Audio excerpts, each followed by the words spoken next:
नमस्कार दोस्तों, सुप्रभात। आज 8 फरवरी 2026 दिन रविवार, तिथि सप्तमी है। और चलिए देखते हैं आज की 20 मुख्य खबरें पर। उससे पहले आपने अगर अभी तक इस वीडियो को लाइक नहीं किया है तो पहले इसे लाइक और कमेंट कर ले, और अगर इस चैनल पर नए हैं तो इसे सब्सक्राइब भी कर ले। चलिए बढ़ते हैं आज की पहली खबर की ओर। संसद की पब्लिक अकाउंट्स कमेटी ने कहा है कि इंडियन रेलवेज द्वारा आरएसी टिकट वाले यात्रियों से पूरा किराया वसूलना अनुचित है, क्योंकि उन्हें सीट का पूरी बर्थ नहीं मिलती है, लेकिन फिर भी पूरा भुगतान करना पड़ता है। समिति ने सुझाव दिया है कि ऐसे यात्रियों को आंशिक या आधा किराया वापस करने की व्यवस्था बनाई जाए, ताकि उन्हें आर्थिक रूप से न्याय मिले और यात्रा के दौरान हुई असुविधा का कुछ पूरा पाई हो सके। इस सुझाव में सुपरफास्ट ट्रेनों के किराया नियमों पर भी समीक्षा की बात शामिल है। चलिए बढ़ते हैं अगली खबर की ओर। T20 विश्व कप 2026 में श्रीलंका द्वारा को होस्ट किए जा रहे भारत पाकिस्तान मुकाबले के निकलने से श्रीलंका को भारी आर्थिक नुकसान का सामना करना पड़ सकता है। पाकिस्तान ने 15 फरवरी को कोलंबो में भारत के खिलाफ ग्रुप मैच से बॉयकट करने का निर्णय लिया है, जिससे न केवल टिकट बिक्री और होटल बुकिंग जैसे स्थानीय पर्यटन तथा आतिथ्य व्यवसाय को नुकसान होगा, बल्कि T20 विश्व कप के सर्वाधिक राजस्व उत्पन्न करने वाले इस मैच के रद्द होने से लगभग $250 मिलियन से अधिक का वित्तीय असर हो सकता है। श्रीलंका क्रिकेट बोर्ड ने पीसीबी से अपील की है कि वह यह कदम वापस ले, क्योंकि इससे श्रीलंका की अर्थव्यवस्था और टूर्नामेंट के आयोजकों को भारी आर्थिक झटका लगेगा। चलिए बढ़ते हैं अगली खबर की ओर। नए वेज कोड के लागू होने से सैलरी स्ट्रक्चर में बड़ा बदलाव देखने को मिल सकता है, खासकर इन हैंड सैलरी पर। नियम के अनुसार अब बेसिक सैलरी, डीए और रिटेनिंग अलाउंस मिलाकर कुल वेतन का कम से कम 50% होना जरूरी है। पहले कई कंपनियां बेसिक कम और अलाउंस ज्यादा रखती थीं ताकि पीएफ और ग्रेच्युटी पर कम कटौती हो, लेकिन अब बेसिक बढ़ने से भविष्य निधि और ग्रेच्युटी का योगदान भी बढ़ेगा। इसका सीधा असर यह होगा कि कर्मचारियों की मासिक टेक होम सैलरी थोड़ी घट सकती है, क्योंकि अधिक रकम रिटायरमेंट लाभों में जाएगी। हालांकि लंबी अवधि में यह फायदेमंद है, क्योंकि पीएफ, पेंशन और ग्रेच्युटी जैसी बचत मजबूत होगी। भारत सरकार ने यह भी स्पष्ट किया है कि जिन कर्मचारियों का पीएफ अभी वेतन सीमा 15,000 रुपए पर ही कटता है, उनकी इन हैंड सैलरी पर असर जरूरी नहीं है। अंतिम प्रभाव कंपनी के वेतन ढांचे पर निर्भर करेगा।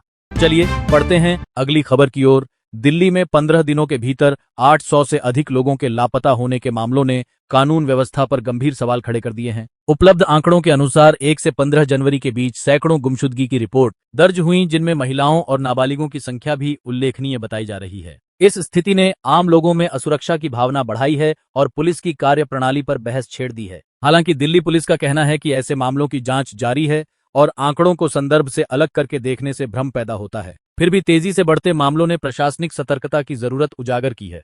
चलिए बढ़ते हैं अगली खबर की ओर। 7 फरवरी 2026 भारत में सोने और चांदी के भाव में उतार चढ़ाव देखने को मिल रहे हैं। सोने की कीमतों में आज हल्की बढ़त आई है, जहां 24 कैरेट सोना लगभग 1,56,800 रुपए प्रति 10 ग्राम और 22 कैरेट लगभग 1,43,750 रुपए प्रति 10 ग्राम के आसपास ट्रेड कर रहा है, जबकि 18 कैरेट सोना 1,17,650 रुपए तक भी देखा गया है। वहीं चांदी के दाम भी स्थिर / व्यवस्थित बने हुए हैं और आज लगभग 2,74,900 रुपए प्रति किलोग्राम या 2,749 रुपए प्रति 10 ग्राम के स्तर पर कारोबार करते दिख रहे हैं। ये भाव वैश्विक बाजार की मांग, आपूर्ति, डॉलर की मजबूती और विदेशी बाजार के असर से प्रभावित हो रहे हैं। फिलहाल बाजार में थोड़ी रिकवरी के संकेत भी दिखाई दे रहे हैं, लेकिन बड़ी गिरावट के बाद ही सोना चांदी के दाम बदल रहे हैं। चलिए बढ़ते हैं अगली खबर की ओर। अमेरिका ने आरोप लगाया है कि चीन ने 22 जून 2020 को गुप्त रूप से एक परमाणु विस्फोटक परीक्षण किया था और उसे अंतर्राष्ट्रीय निगरानी से छिपाने की कोशिश की थी, जिससे वैश्विक हथियार नियंत्रण व्यवस्था पर सवाल उठ गए हैं। अमेरिका ने यह दावा बुधवार को जेनेवा में एक निरस्त्रीकरण सम्मेलन के दौरान किया और कहा कि चीन ने परीक्षण के भूकंपीय संकेतों को कम करने के लिए तकनीकों का इस्तेमाल किया। यह आरोप ऐसे समय में आए हैं जब न्यू स्टार्ट नामक परमाणु हथियार नियंत्रण संधि समाप्त हो गई है और अमेरिका एक नई व्यापक आर्म्स कंट्रोल संधि की मांग कर रहा है। चीन ने इन आरोपों को निराधार और राजनीतिक रूप से प्रेरित करार दिया है। चलिए बढ़ते हैं अगली खबर की ओर। नीट यूजी 2026 रजिस्ट्रेशन प्रक्रिया जल्द ही शुरू होने वाली है और इच्छुक उम्मीदवार आधिकारिक वेबसाइट NEET.NET या NEETS इन पर ऑनलाइन आवेदन फॉर्म भर सकेंगे। जारी जानकारी के अनुसार नेशनल टेस्टिंग एजेंसी फरवरी 2026 के पहले सप्ताह में रजिस्ट्रेशन नोटिफिकेशन जारी कर फॉर्म लिंक सक्रिय करेगा, जिसके बाद उम्मीदवार नाम, पते, जन्मतिथि और शैक्षणिक विवरण भरकर दस्तावेज अपलोड करके शुल्क का भुगतान कर सकते हैं। आवेदक को फोटो, सिग्नेचर, 10वीं से 12वीं मार्कशीट, आधार कार्ड आदि तैयार रखने चाहिए। यह परीक्षा आमतौर पर पहले रविवार को मई 2026 में आयोजित होती है और पात्रता में न्यूनतम 17 वर्ष की आयु तथा 12वीं में विज्ञान विषय अनिवार्य हैं। चलिए बढ़ते हैं अगली खबर की ओर। डोनाल्ड ट्रंप ने अमेरिका और मॉरिशस के बीच चागोस द्वीप समूह के समझौते पर पहले कड़ी आलोचना की थी, लेकिन हाल के दौर की चर्चाओं के बाद उन्होंने अपने रुख को नरम कर दिया है। ट्रंप ने स्वीकार किया कि ब्रिटिश प्रधानमंत्री केयर स्टारमर ने कठिन परिस्थितियों में सबसे अच्छा समझौता किया, लेकिन डिएगो गार्सिया स्थित संयुक्त अमेरिकी ब्रिटिश सैन्य अड्डे की सुरक्षा को लेकर चेतावनी जारी रखी है। उन्होंने कहा कि अगर भविष्य में कभी भी इस बेस की पहुंच या संचालन खतरे में पड़े तो अमेरिका अपनी फौजी कार्रवाई द्वारा वहां अपनी उपस्थिति सुनिश्चित करेगा। डिएगो गार्सिया हिंद महासागर में रणनीतिक रूप से महत्वपूर्ण बेस है और इसकी रक्षा को लेकर अमेरिका ने अपना अधिकार बनाए रखने का दावा किया है। चलिए बढ़ते हैं अगली खबर की ओर।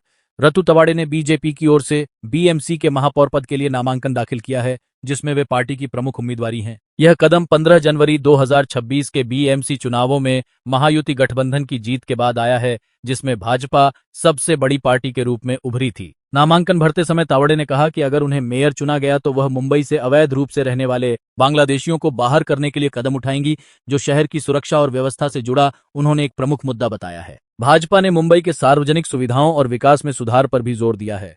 चलिए बढ़ते हैं अगली खबर की ओर। बांग्लादेश नेशनलिस्ट पार्टी के नेता तारिक रहमान ने आगामी 12 फरवरी 2026 के राष्ट्रीय चुनाव से पहले अपना घोषणा पत्र जारी किया है, जिसमें उन्होंने कई बड़े वादों का समावेश किया है। पार्टी ने प्रस्ताव रखा है कि सत्ता में आने पर प्रधानमंत्री के कार्यकाल को अधिकतम 10 साल तक सीमित किया जाएगा और उपराष्ट्रपति का पद स्थापित किया जाएगा, ताकि शासन में शक्ति का संतुलन आए। घोषणा पत्र में बांग्लादेश प्रथम की विदेश नीति का वादा किया गया है, जिसमें देश की संप्रभुता, आर्थिक हितों को प्राथमिकता देना और पड़ोसी देशों के साथ संतुलित तथा सम्मानपूर्ण संबंध बनाए रखना शामिल है। बीएनपी ने यह भी कहा है कि वह अन्य देशों के आंतरिक मामलों में हस्तक्षेप नहीं करेगी और राष्ट्रहित को सर्वोपरि रखेगी। चलिए बढ़ते हैं अगली खबर की ओर। Bharat, Israel, the United Arab Emirates and Ethiopia अब हॉर्न ऑफ अफ्रीका और लाल सागर क्षेत्र में एक नया रणनीतिक फ्रेमवर्क विकसित कर रहे हैं, जिसका केंद्र सोमालीलैंड की भूमिका है। इस गठबंधन का मुख्य लक्ष्य समुद्री मार्गों और व्यापारिक कॉरिडोरों की सुरक्षा सुनिश्चित करना है, खासकर बाब अल मंदब जैसे महत्वपूर्ण चौक पॉइंट्स पर, जिससे चीन और तुर्की जैसी ताकतों का प्रभाव कम किया जा सके।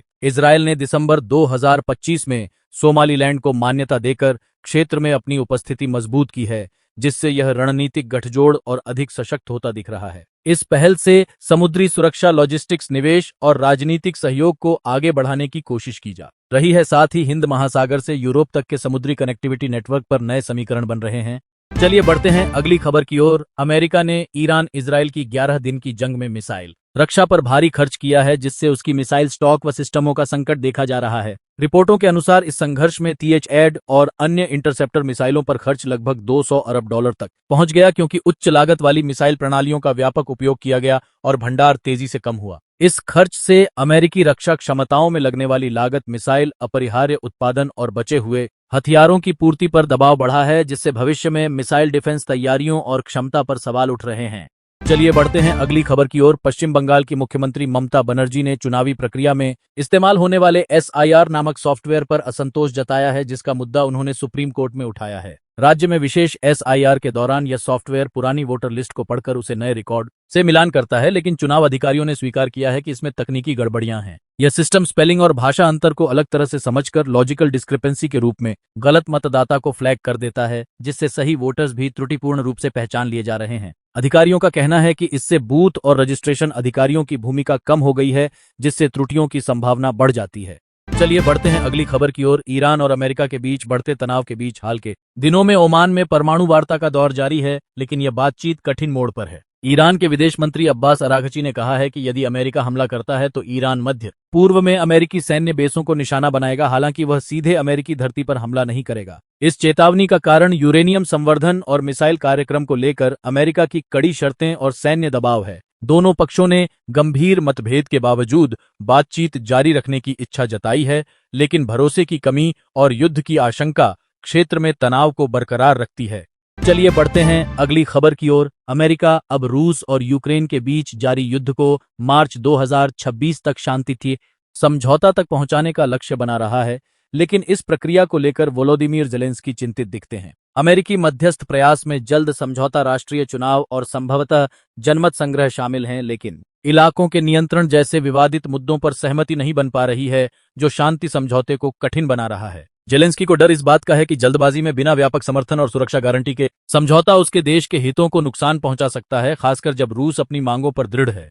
चलिए बढ़ते हैं अगली खबर की ओर। अमेरिका और रेथियन टेक्नोलॉजीज के बीच पेंटागन के साथ 5 प्रमुख फ्रेमवर्क समझौते हुए हैं, जिनका उद्देश्य टोमहोक क्रूज मिसाइल, AIM-120 AMRAAM और SM-6 सहित अन्य मिसाइलों का उत्पादन भारी मात्रा में बढ़ाना है। इन समझौतों के तहत मिसाइल निर्माण को अगले 7 वर्षों तक विस्तारित किया जाएगा, जिससे टोमहोक मिसाइलों का उत्पादन सालाना 1000 से ऊपर, AIM-120 का 1900 से अधिक और SM-6 का 500 से अधिक यूनिट प्रतिवर्ष बनने की योजना है। यह कदम अमेरिकी रक्षा तैयारियों को मजबूत करने, हथियार भंडार भरने और इंडो पैसिफिक सहित वैश्विक तनाव के समय तेज आपूर्ति सुनिश्चित करने के लिए उठाया गया है।